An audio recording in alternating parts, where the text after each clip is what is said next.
నమస్తే అందరికీ. మీకు ఒక విషయాన్ని చెప్దామనుకుంటున్నా. కరీంనగర్లో దొంగలు పడ్డరు, వినే ఉంటారు మీరు. కరీంనగర్లో దొంగలు బంగారం దుకాణంలో పడ్డారు. మరి ఈ దొంగలు ఏదో రాత్రిపూట వచ్చిండ్రా అనుకుంటే రాత్రిపూట రాలే, పట్టపగటిలే వచ్చిండ్రు. అందరు చూడంగానే బంగారాన్ని ఎత్తుకుపోయిండ్రు. వీళ్ళు వచ్చి సాధారణంగా ఎత్తుకపోలే, ఏదో రాత్రిపూట తలుపులు బలగొట్టో మరి ఎవరు లేనప్పుడు రాలే. అందరు ఉండంగానే వచ్చి బంగారాన్ని దోచుకొని వెళ్ళిపోయారు. మరి బంగారాన్ని దోచుకొని వెళ్ళిపోయినారు, బాగానే ఉన్నది. 1 కిలో పైగా ఉంటుంది బంగారం. మరి పోలీసు వాళ్ళు దీన్ని దొరకబట్టలేకపోయినారు ఇప్పటి వరకు కూడా. మరి ఇక్కడ మాట్లాడుకోవాల్సిన ముచ్చట ఏందనంటే, మరి వాళ్ళు వచ్చిన వాళ్ళు ఈ మాస్క్లో మరి ముఖానికి ఏదో రాసుకొనో రాలే. వాళ్ళు ఎంత ధైర్యంగా వచ్చిందంటే, ఇట్లా ఇప్పుడు నేను కదా ఎట్లా సాధారణంగా ఉన్నానో వాళ్ళు కూడా మామూలుగానే వచ్చి మరి బంగారాన్ని ఎత్తుకపోయిండ్రు. ఆ ఎత్తుకపోకట మామూలుగా ఎత్తుకపోలే, గన్నులు పట్టుకొని వచ్చి భయపెట్టి ఆ ఎదురొచ్చినోళ్ళను షూట్ చేసి కిలోకు పైగా ఎత్తుకపోయిండ్రు. మరి ఈ దొంగలు రావడం, ఈ ఎత్తుకపోవడం మామూలుగా వేరే దగ్గరనైతే పరిపాటే, కానీ మన తెలంగాణలో ఇది తొలిసారిగా భావించాలి. అయితే తొలిసారి అయితే ఏంటిది, దీని గురించి మాట్లాడేది ఏంటంటే, ఇక్కడ అసలు ఎటుపోతుంది మన తెలంగాణ, ఎటుపోతుంది మన తెలంగాణలో దొంగలు విజృంభిస్తున్నారు అని అంటే, మన తెలంగాణలో అయితే ఇంత రచ్చరంబోలా చేయరు. వాళ్ళు మనోళ్ళు అయ్యుండరు అని చెప్పేసి చాలామంది అనుకుంటున్నారు. ఎందుకు అనంటే, ఇంత ధైర్యం మనోళ్ళు చేయలేరు. పట్టపగటిలి రావడం, ఇట్లా భయపెట్టి కాల్పులు జరిపి తీసుకుపోవడం లాంటివి చేయలేరు అని చెప్పేసి అనుకుంటున్నారు. మరి వాళ్ళు ఎవరైనా పర్లేదు, కానీ ఈ గన్నుల కల్చర్ ఎక్కడి నుంచి వచ్చింది, ఈ తుపాకుల కల్చర్ ఎక్కడి నుంచి వచ్చింది, ఈ తుపాకుల కల్చర్ మరి పోలీస్ డిపార్ట్మెంట్ ఏం చేస్తున్నట్టు అని చెప్పేసి ప్రజలు వాళ్ళలో వాళ్ళు మరి చెవులు ఊరుకుంటున్నారు. ఎందుకనంటే, మరి తుపాకులు పట్టుకుని రావడం చూస్తున్నప్పుడు పోలీసు వాళ్ళు ఏం చేస్తున్నట్టు, కార్లను బైక్లను బాగానే తనిఖీలు చేస్తూ ఉంటారు కదా. మరి ఆ తనిఖీలు చేస్తున్నప్పుడు ఎవరి దగ్గర ఏం దొరకట్లేదా? మరి ఈ తుపాకులు కనబడ్డప్పుడు మరి వాళ్ళను ఎంక్వైరీ చేయట్లేదా? మరి వీటికి లైసెన్స్లు ఉన్నాయా అని చెప్పి చూడట్లేదా?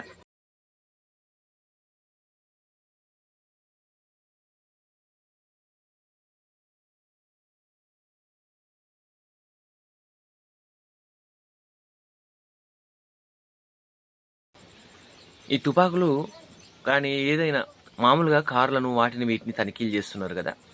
మరి అప్పుడు ఏం దొరకట్లేదా? మరి దొరకకపోతే మరి దేని చెక్ చేస్తున్నట్టు, అసలు ఏం చెక్ చేస్తున్నట్టు అని చెప్పేసి ప్రజలు చోలు ఊరుకుంటున్నారు. మరి ఇప్పటికైనా తేరుకొని ఇలాంటి వాటికి చెక్ పెట్టాలంటే ప్రతి ఒక్కరిని సీఎంతో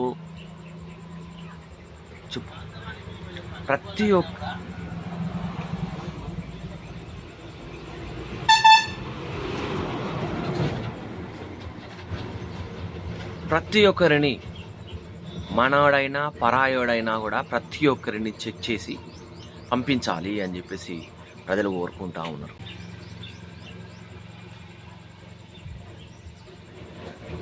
ప్రతి ఒక్కరిని చెక్ చేసి పంపించాలని చెప్పేసి అనుకుంటున్నారు. మరి ఇట్లా పట్టపగటిలే గన్నులు పట్టుకుని హల్చల్ చేసి బంగారం దుకాణాలకు కాబట్టి బంగారం ఎత్తుకుపోయినరు. వాళ్ళు అక్కడ సెక్యూరిటీ ఉన్నా కూడా ఎత్తుకుపోయినరు. ఇక మాలాంటి సాధారణ ఇళ్లలో దొంగలు పడరన్న గ్యారంటీ ఏంటిది అని చెప్పేసి భయపడుతున్నారు. మరి ఇది ఇట్లా ఉంటే మరి అటు రాజకీయంగాను మరి ముఖ్యమంత్రి గారు ఏమన్నా, ఆయన గతానుభవం చెంచల్గూడలో చాలా కాలం ఉన్నాడు ఆయన. మరి వాళ్ళ బ్యాచ్మేట్లకు ఏమైనా ఫ్రీడమ్ ఇచ్చిండా? అరే చేసుకోనరా, నేనే ఉన్నా కదా మీ దోస్తును, చూసుకోండి. లేకపోతే మేము కూడా కాంగ్రెస్ మంత్రులు ఎమ్మెల్యేలు అందరం ఒక స్కీమ్ పెట్టుకున్నాం, దాచుకో అనే స్కీము, మీరు కూడా అదే స్కీమ్ లో పాలు పంచుకోండి అని చెప్పి వాళ్ళకి ఏమైనా లైసెన్స్ ఇచ్చిండా, ఫ్రీడమ్ ఇచ్చిండా? లేకపోతే ఏంది?